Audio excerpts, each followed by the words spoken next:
اور توحید پرست اس الہ کو جان لیتا ہے جو صرف تصور کی آنکھ سے دیکھا جا سکتا ہے۔ تو مومن ایمان بالغیب لاتا ہے اور مشرک ان چیزوں پر ایمان لاتا ہے جو دکھائی دیتی ہیں۔ تاریخ کے ہر دور میں انسان اسی طرح گمراہ ہوئے اور اللہ کے رسولوں نے اللہ تعالیٰ کی طرف بلایا۔ کتنے کم لوگوں نے رسولوں کا ساتھ دیا۔ کبھی کسی نے ستاروں کی پرستش کی، کبھی دریاؤں کی، پہاڑوں کی، کبھی چاند کی، کبھی سورج کی، کبھی بزرگوں کی۔ تو جو دکھائی دے اس کے پیچھے بھاگنے والے آگ کے پیچھے بھاگ رہے ہیں۔ دیکھیں، کسی بزرگ پرستی کا شکار ہوں تب بھی یہ محسوس پرستی تو ہے، کسی سورج چاند ستارے کی پرستش کا شکار ہوں تب بھی یہ محسوس پرستی ہی تو ہے۔ تو بندہ محسوس پرست ہو تو خدا پرست کیسے بن سکتا ہے؟ تو ربانی انسان وہ ہے جو غیب پر ایمان لاتا ہے،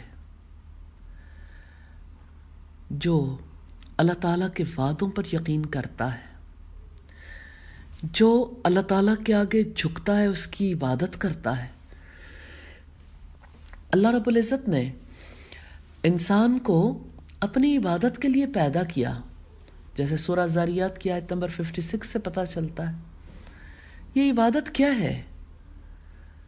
عبادت عاجزی ہے نا، خضوع ہے، وہ کیفیت ہے جو قوی رب کے مقابلے میں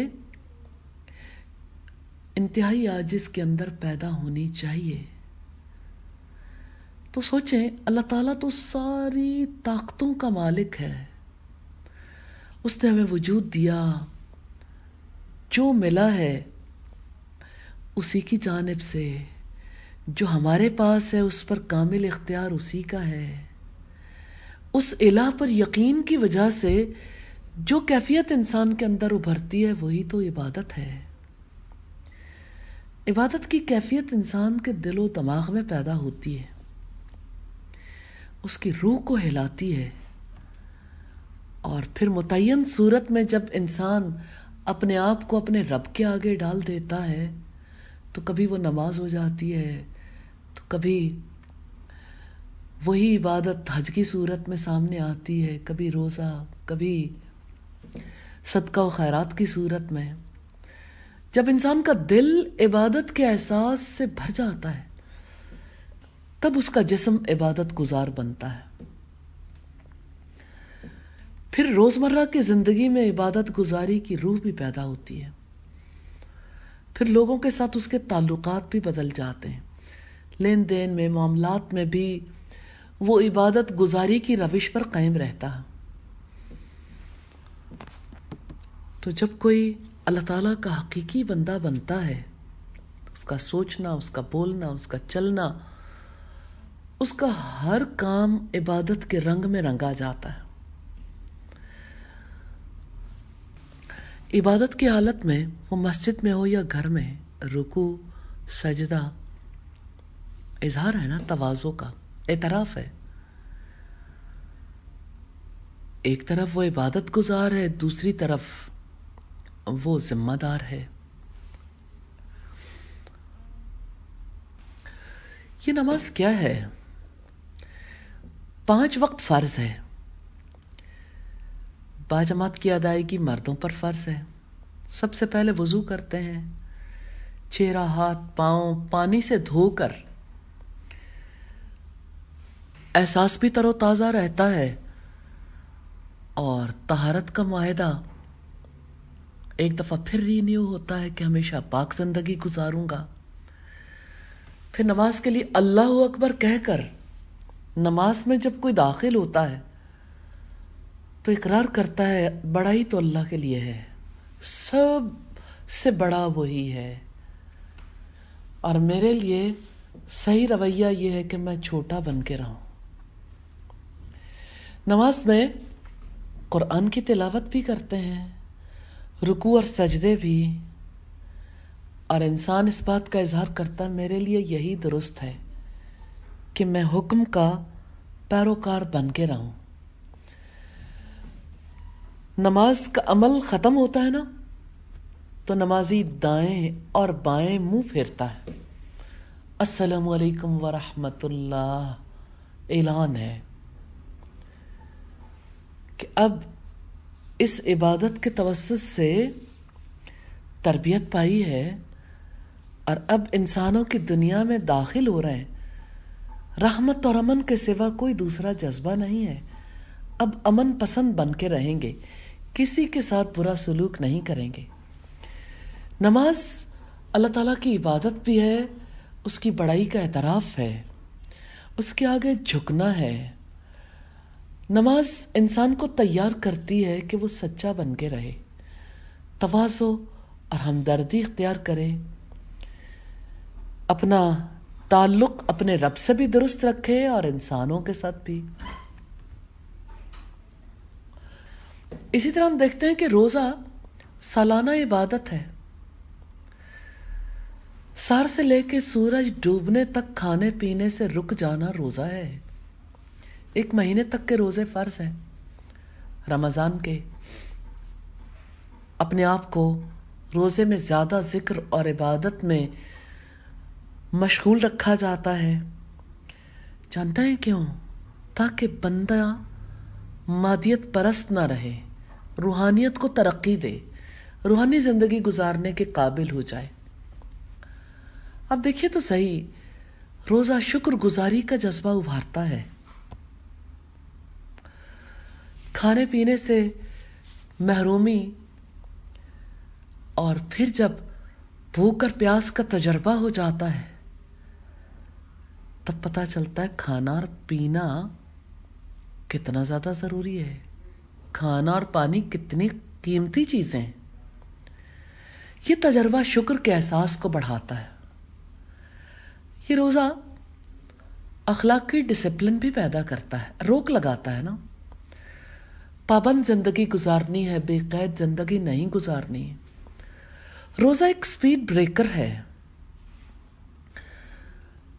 پورے سال پوری عمر روک تھام والی زندگی بسر کرنے کا معاہدہ ہے کہ حد سے باہر نہیں جاؤں گا۔ پھر روزہ تربیتی کورس بھی ہے تاکہ انسان ربانی بن جائے اور انسان دوست بن جائے۔ آپ انسان دوست بنتے ہیں؟ آپ انسان دوست بنیں گے نا تو قرآن دوست بنیں گے اور قرآن دوست بنائیں گے۔ روزے میں نیک اعمال زیادہ جاری رکھے جاتے ہیں، تلاوت، ذکر، کیونکہ روزے کے اثرات بڑھ جاتے ہیں۔ لیکن یاد رکھیے گا، جتنے زیادہ آپ ربانی بنیں گے اتنے ہی زیادہ آپ کے انسانی تعلقات اچھے ہوں گے انشاءاللہ۔ زکوٰۃ مال کی عبادت ہے، متعین رقم ہے جو مال والا سال کے آخر میں نکالتا ہے اور اس طرح اپنے کمائے ہوئے مال کو پاک کرتا ہے۔ اپنے مال کا 2.5% نارملی اللہ تعالیٰ کی راہ میں لگاتا ہے اور بقیہ حصے کو استعمال کے قابل بنا لیتا ہے۔ یہ اعتراف ہے کہ جب اللہ تعالیٰ نے دیا ہے تو اس کے دیے ہوئے میں سے اسی کی راہ میں خرچ کرنا ہے۔ زکوٰۃ کا قانون کیا ہے؟ مال والوں سے لے کر ان کو دے دینا جن کے پاس مال نہیں، تاکہ دولت کی گردش ہو اور مساوات ہو۔ مال والوں کو یاد دلایا جاتا ہے کہ تمہارے اوپر ان لوگوں کا حق ہے جن کو تقسیم میں کم حصہ ملا یا کچھ نہیں ملا۔ زکوٰۃ کا تعلق اخلاق سے بھی ہے، بخل اور خود غرضی کے جذبات کو نکالتی ہے، انسان کو فیاض، رحم دل بناتی ہے، انسان دوست اور رحمت کی روح بیدار کرتی ہے۔ اور جو زکوٰۃ حاصل کرتا ہے وہ اپنے بھائی کو اپنا غمگسار سمجھتا ہے، اس کے دل میں حسد کے جذبات نہیں ابھرتے، اس کے دل میں بھی دوسروں کے لیے محبت کے جذبات ابھرتے ہیں۔ یہ زکوٰۃ اللہ تعالیٰ کے لیے نکالی جاتی ہے، اس لیے دوسری عبادتوں کی طرح عبادت ہے۔ یہ زکوٰۃ انسانوں کے درمیان تقسیم کی جاتی ہے، لیکن حقیقت کے اعتبار سے بندے کو رب سے جوڑنے والی ہے۔ انسان کو اپنے رب سے قریب کرنے کا بہت بہت اہم ذریعہ زکوٰۃ ہے۔ زکوٰۃ عبادت بھی ہے اپنی روح کے اعتبار سے، اور جب زکوٰۃ نکالی جاتی ہے اسے مستحقین تک پہنچایا جاتا ہے تو یہ خدمت بھی ہے۔ خدمت زکوٰۃ اور صدقات سے ہی تو ہوتی ہے۔ حج عبادت ہے، استطاعت رکھنے والے پر زندگی میں ایک بار فرض ہے، جو استطاعت نہ رکھے اس پر حج فرض نہیں ہے۔ حج میں کیا کرتا ہے انسان؟ اپنے وطن کو چھوڑتا ہے، مکہ چلا جاتا ہے، طواف کرتا ہے، صفا مروہ کے درمیان سعی کرتا ہے، عرفات میں قیام کرتا ہے، رمی جمرات کرتا ہے، قربانی کرتا ہے۔ اسی کا نام حج ہے نا۔ یہ حج بندے کی طرف سے اپنے آپ کو اپنے رب کے حوالے کرنے کی ایک علامتی صورت ہے۔ بندہ عہد کرتا ہے کہ وہ اپنے آپ کو اللہ تعالیٰ کو سونپ رہا ہے، کہ اس کی زندگی صرف اس کے گرد گھومے گی۔ ربانی زندگی کے لیے حج کتنا زیادہ ضروری ہے۔ حج کے ذریعے سے بندہ عہد کرتا ہے کہ وہ رب کے لیے ہر قربانی دینے کے لیے تیار ہے۔ حج کے دوران حضرت ابراہیم علیہ السلام، حضرت اسماعیل علیہ السلام، حضرت ہاجرہ کو یاد کرنے کا موقع ملتا ہے، اور پھر نبی صلی اللہ علیہ وسلم کی تاریخی یادگاروں کو بھی دیکھتا ہے۔ اس ماحول میں رہنا جہاں اسلام کی ابتدائی تاریخ بنی، کس طرح سے بندے کو اپنے رب سے، اللہ کے پیغمبروں سے اور نبی صلی اللہ علیہ وسلم سے جوڑنے کا ذریعہ بن جاتا ہے۔ حج نیک بندوں کی زندگیوں کی یاد دلاتا ہے۔ حج تاریخ سے زندہ تعلق پیدا کرنے کا ذریعہ بن جاتا ہے۔ حج ربانیوں کو متحد کرتا ہے۔ حج اس چیز کا اظہار ہے کہ قومیں، نسلیں فرق ہوں، لیکن عالمی اتحاد کی مضبوط بنیاد ہے۔ سب ایک ہو جاتے ہیں اللہ کے گھر میں۔ حج اللہ تعالیٰ کی عبادت ہے، لیکن عملی اعتبار سے ملی اتحاد ہے۔ الحمدللہ۔ ربانی زندگی کی حقیقت کتنی مختلف ہے مادی زندگی سے۔ ربانی زندگی انسان کا مزاج بدل دیتی ہے، اور ربانی انسان کا مزاج کیسا ہوتا ہے؟ ربانی انسان کو اپنے رب سے محبت ہوتی ہے، ایمان سے محبت، علم سے محبت، نیکیوں سے محبت، حیا سے، تقوی سے، دعوت اللہ سے محبت۔ کیسے انسان کو علم سے محبت ہو جاتی ہے؟ میں عجیب سی بات آپ کے سامنے رکھنا چاہتی ہوں۔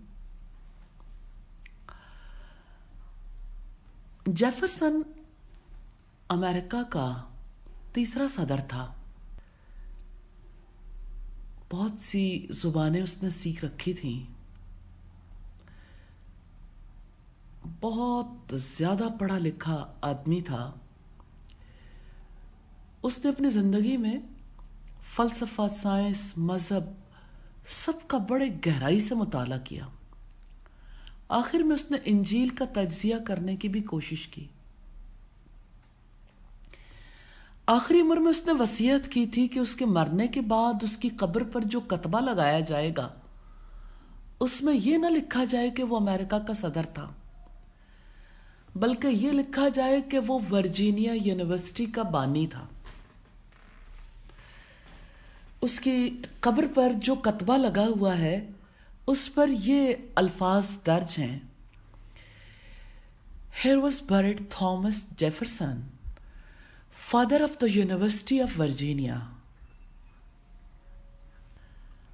سچی بات یہ ہے کہ علم کی اہمیت کو جو شخص سمجھ جاتا ہے اس کو امریکہ کی صدارت بھی چھوٹی لگتی ہے۔ علم سب سے بڑی دولت ہے۔ علم اکتاہٹ نہیں لاتا، علم کی کوئی حد بھی نہیں ہے، علم باشعور بناتا ہے۔ علم ہی سے تو آپ سب کچھ خرید سکتے ہیں۔ اور جانتے ہیں سب سے بڑا علم کیا ہے؟ اپنے رب کے بارے میں جاننا، سب سے بڑی حقیقت کے بارے میں جاننا۔ دیکھیں، ایک تو ہے لفظی طور پر جاننا اور دوسرا ہے دریافت کرنا، معرفت۔ اللہ تعالیٰ کو جاننا، اللہ تعالیٰ کو پا لینا، اس کو دریافت کرنا پوری زندگی کو ہلا دیتا ہے۔ کوئی کیسے ربانی نور میں نہا اٹھتا ہے جب وہ اپنے رب کو پا لیتا ہے، وہ ایک نیا انسان بن جاتا ہے، اس کی سوچ نئے رخ پر چلنے لگتی ہے، اس کا عمل بدل جاتا ہے، اس کی سرگرمیاں بدل جاتی ہیں۔ وہ قیامت آنے سے پہلے حشر کے میدان میں اعمال کا وزن ہونے سے پہلے ہر وقت اپنا وزن کرتا ہے۔ جو کچھ قیامت کے بعد لوگوں پر گزرنا ہے، مومن پر وہ دنیا میں ہی گزر جاتا ہے، بغیر مجبوری کے وہ اپنے رب کو مان لیتا ہے۔ حقیقت یہ ہے کہ اللہ تعالیٰ کو جاننا اور اس کو ماننا عام طور پر لوگوں کے لیے محض الفاظ کے سوا کچھ نہیں ہوتا۔ جب ہم اللہ تعالیٰ کے بارے میں جاننا چاہتے ہیں تو نارملی اس کے لیے اسماء و صفات کا علم انسان کے کام آتا ہے۔ اسماء و صفات سے ہمیں اپنے رب کا پتہ چلتا ہے، لیکن اصل میں رب کو دریافت تو انسان نے خود کرنا ہوتا ہے نا، اس کائنات پر غور و فکر کر کے۔ کتنی عجیب بات ہے، روس کے صدر نے کہا تھا خروشچیوف کہ ہمارا راکٹ چاند تک گیا مگر اس کو کہیں خدا نہیں ملا۔ مذاق کے طور پر اس نے کہا تھا، لیکن آج بڑے پیمانے پر لوگ یہی بات کہتے ہیں، زندگیاں لگا دیتے ہیں، کتابیں پڑھتے ہیں، کائنات میں کہیں کسی جگہ ان کی اپنے رب سے ملاقات نہیں ہوتی۔ دیکھیں دنیا میں کتنی ایجادات ہوئیں، خاموش لہروں کے ذریعے سفر کرنے والی آوازوں کو جنہوں نے پکڑا،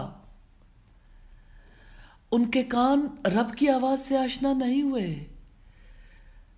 ڈھونڈنے والا ستاروں کی گزرگاہوں کا اپنے افکار کی دنیا کا سفر کر نہ سکا۔ وہ جس نے سورج کی شعاؤں کو گرفتار کیا، زندگی کی شب تاریک سحر کر نہ سکا، اس لیے کہ اس نے اپنے رب کو نہیں پہچانا۔ عجیب بات ہے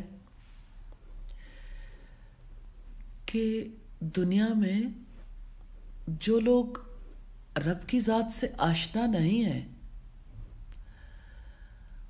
ان کا معاملہ تو اس لحاظ سے ہمیں مختلف فیل ہوتا ہے کہ انہیں ایمان لانے میں رکاوٹ ہے. لیکن آپ مسلم مفکرین کی زندگی کے حالات کا اگر مطالعہ کریں گے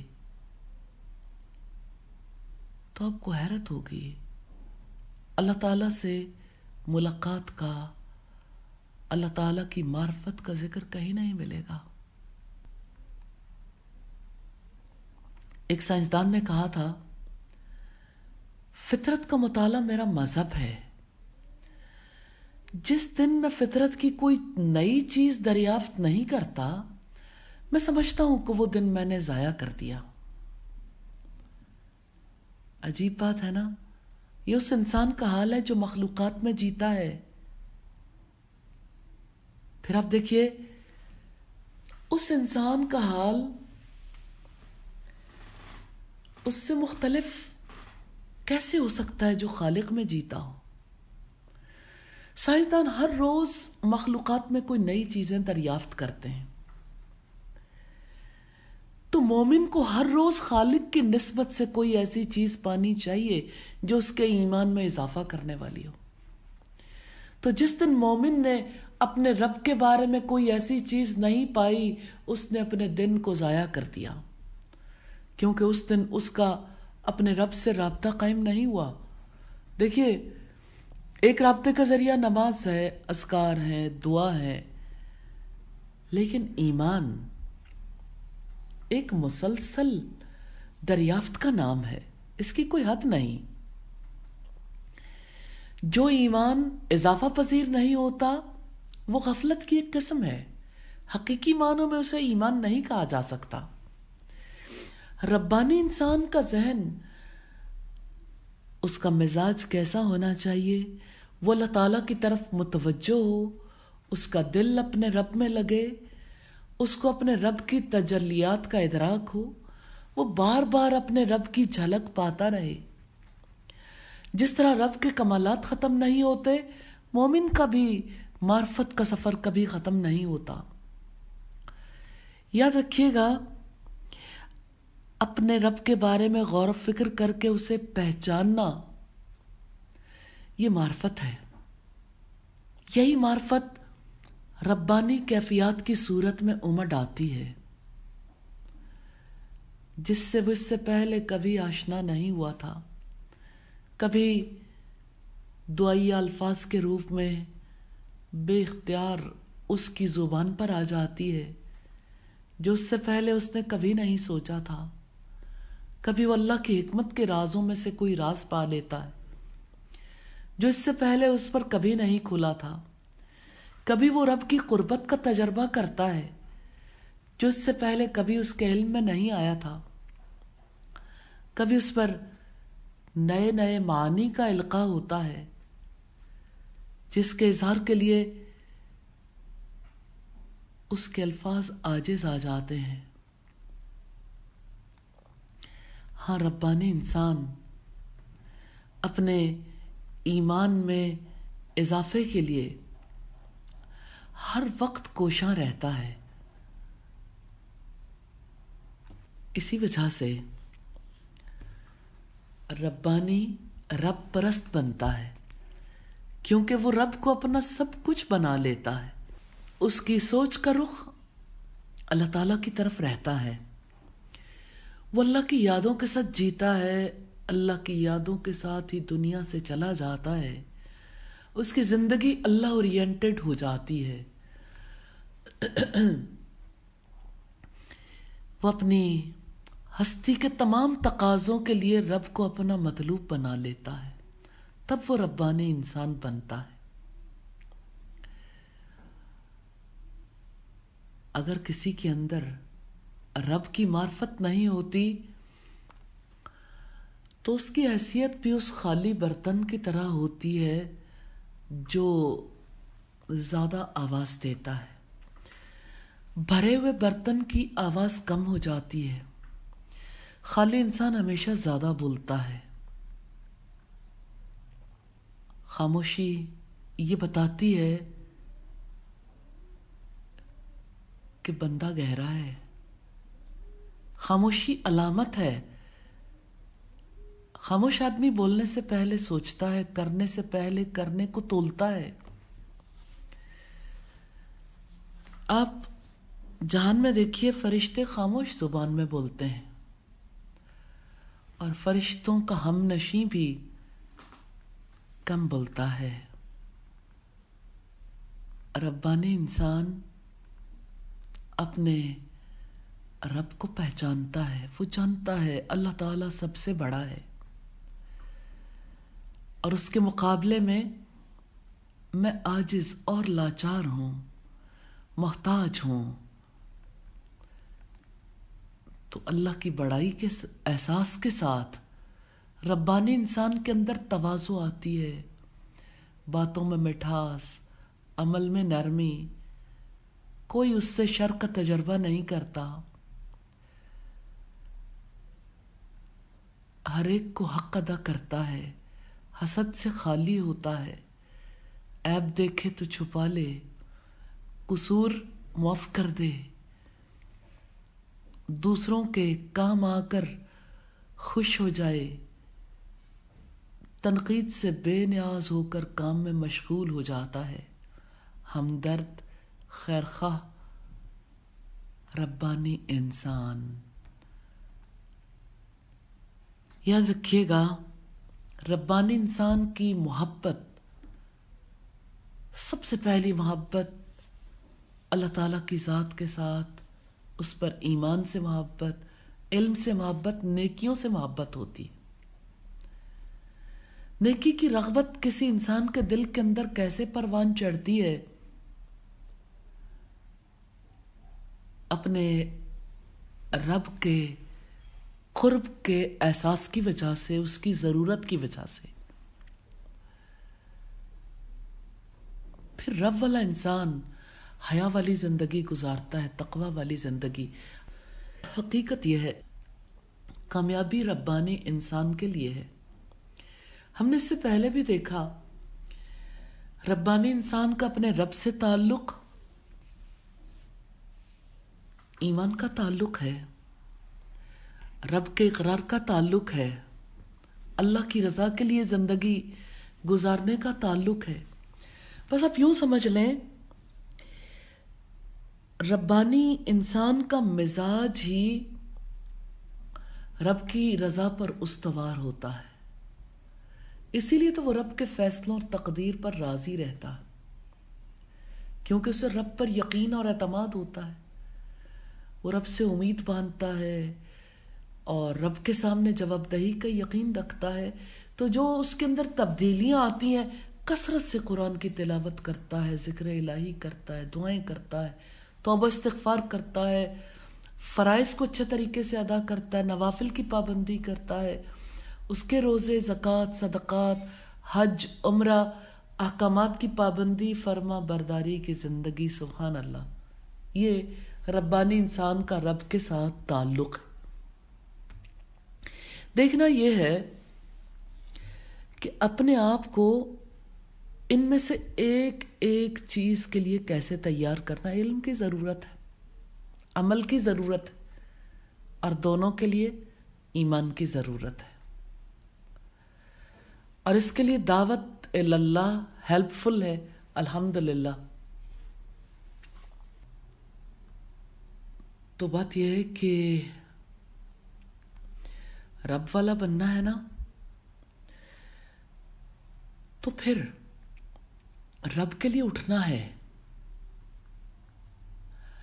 جب رب کے لیے اٹھیں گے نا، تب آپ کے اخلاق کا تجربہ لوگ کریں گے، ربانی اخلاق کا. آپ کی عالی ظرفی، فراخ حوصلگی، ہمدردی، خیرخواہی، شرافت، بردباری، آپ کا پر اعتماد ہونا، آپ کی قناعت، آپ کے تمام تر اخلاق حسنہ کا تجربہ وہ لوگ کرتے ہیں جن کو آپ دعوت دیتے ہیں.